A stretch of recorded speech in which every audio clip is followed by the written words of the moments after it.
साल 2005 में हुए एक मुठभेड़ का मामला अब चर्चा में आ गया है। इस मुठभेड़ के मामले में एमपी हाई कोर्ट ने राज्य सरकार पर जुर्माना लगा दिया है। इस कथित फर्जी मुठभेड़ में पुलिस ने एक बेकसूर युवक को मार दिया था। अपने बेटे की मौत के बाद उसकी मां ने इंसाफ की लड़ाई शुरू की, जिसको लेकर अब जाकर फैसला आया है। हाई कोर्ट ने राज्य सरकार पर 1 लाख रुपए का जुर्माना लगाया है। हाईकोर्ट ने पुलिस विभाग और सरकार पर भी सख्त टिप्पणी की है। कोर्ट ने जांच अधिकारी को लेकर भी हैरानी जताई है, क्योंकि वो जांच के दौरान एक बार भी कोर्ट में पेश नहीं हुए। डिवीजन बेंच में माननीय न्यायालय द्वारा ये पूछा गया कि खात्मा रिपोर्ट का क्या फैसला हुआ, तो उसमें पाया कि 2012 से खात्मा रिपोर्ट पर जो अनुसंधान अधिकारी है वो आज तक बयान देने ही वहाँ नहीं गए हैं। और सीआईडी जांच में एक बात और आ गई कि साहब वो जो खुशहाली राम था उसका नाम कालिया भी था। तो लेकिन इस संबंध में कोई एक भी दस्तावेज रिकॉर्ड पे नहीं था और डिवीजन बेंच के द्वारा उस केस का निराकरण कर दिया गया है। और ये कहा गया है कि सीबीआई जांच का आदेश इसलिए नहीं कर सकते, ये काफ़ी लंबा समय हो गया है और केवल अखबार में जो फोटो छपा है उसके आधार पर शनाख्ती की गई है। लेकिन डिवीजन बेंच द्वारा जो कॉस्ट लगाई थी सिंगल बेंच के द्वारा 20,000 रुपये, उसको जो है बढ़ा दिया गया है और जो अनुसंधान अधिकारी थे उनके खिलाफ भी टिप्पणी की गई है और विभाग के द्वारा उसमें कार्रवाई करने के लिए निर्देशित किया गया है। प्रकरण का निराकरण कर दिया गया है। अब जो है अपीलार्थी जो जनका केवट थी वो चूँकि याचिका के अपील के लंबित रहने के दौरान वो गुजर गई, तो उनका लड़का बालकिशन उनकी जगह आया है।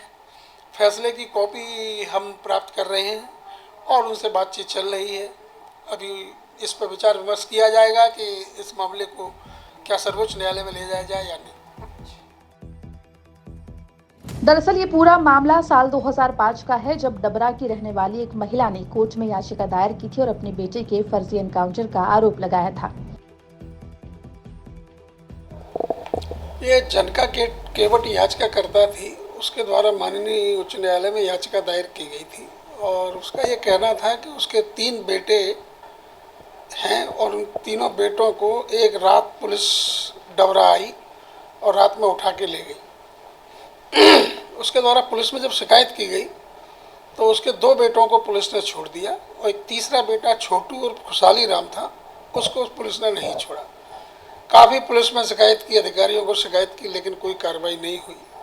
उसके बाद उसे काफ़ी समय के बाद एक दिन उसके द्वारा किसी ने बताया कि अखबार में उसके लड़के का फ़ोटो छपा है। जब उसने उस अखबार को फ़ोटो देखा तो उसमें उसके लड़के का फ़ोटो छपा हुआ था और 2 डकैतों को उसमें मुठभेड़ में पुलिस के द्वारा मारना बताया था। उसमें 2 डकैतों में एक का नाम ब्रजकिशोर उर्फ कालिया था, एक अमर सिंह था, लेकिन फ़ोटो इसके लड़के का था छोटू उर्फ खुशहाली राम का। तब उसको पता लगा कि मेरे लड़के को मुठभेड़ में पुलिस ने मार दिया। फिर उसने पता किया तो जानकारी हुई कि ब्रजकिशोर उर्फ कालिया, जिसका मुठभेड़ में एनकाउंटर करना बताया था, वो जिंदा है और वो झांसी जेल में बंद है। तो फिर झांसी जेल से उसके दस्तावेज लिए। फिर उसके बाद उसने मध्य प्रदेश शासन को इस मामले में निष्पक्ष जांच कराए जाने और प्रकरण दर्ज कराए जाने का एक अभ्यावेदन भेजा और कहा कि इसमें जो है निष्पक्ष जांच कराई जाए, या तो सीबीआई से कराई जाए या किसी भी निष्पक्ष एजेंसी से जांच कराई जाए। लेकिन उसमें कोई कार्रवाई नहीं हुई। तब उसके द्वारा रिट याचिका माननीय उच्च न्यायालय में दायर की गई। रिट याचिका के दौरान शासन की ओर से जवाब प्रस्तुत हुआ और जवाब प्रस्तुत कर उन्होंने बताया कि इसमें हमारे द्वारा मजिस्ट्रियल जाँच कराई गई है और मजिस्ट्रियल जाँच में किसी प्रकार की कोई खामी नहीं पाई है।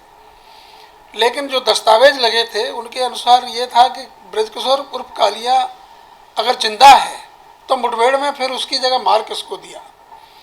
और जो याचिकाकर्ता थी उसके द्वारा पहचान की गई कि इसमें मेरे लड़के को मारा गया है। फिर एक एडिशनल एसपी साहब से जांच हुई और एडिशनल एसपी साहब ने जांच के दौरान ये पाया कि जो छोटू और खुशहाली राम है उसके खिलाफ केवल एक केस पाया गया 2003 का, एक 25-27 आर्मसेट का, और उसके खिलाफ कोई का आपराधिक रिकॉर्ड नहीं पाया गया।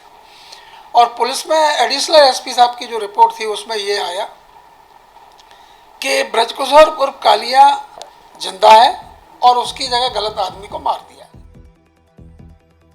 फिलहाल अपने बेटे के लिए इंसाफ की लड़ाई लड़ने वाली मां अब इस दुनिया में नहीं है। लेकिन उसने अपने बेटे के लिए कानूनी लड़ाई लड़ी। फिलहाल इस मामले में अभी तक किसी भी पुलिस अफसर के खिलाफ कोई कार्रवाई नहीं की गई। वहीं याचिकाकर्ता अब इस मामले को लेकर सुप्रीम कोर्ट जाने की तैयारी कर रहे हैं। ग्वालियर से सर्वेश पुरोहित की रिपोर्ट, MP तक।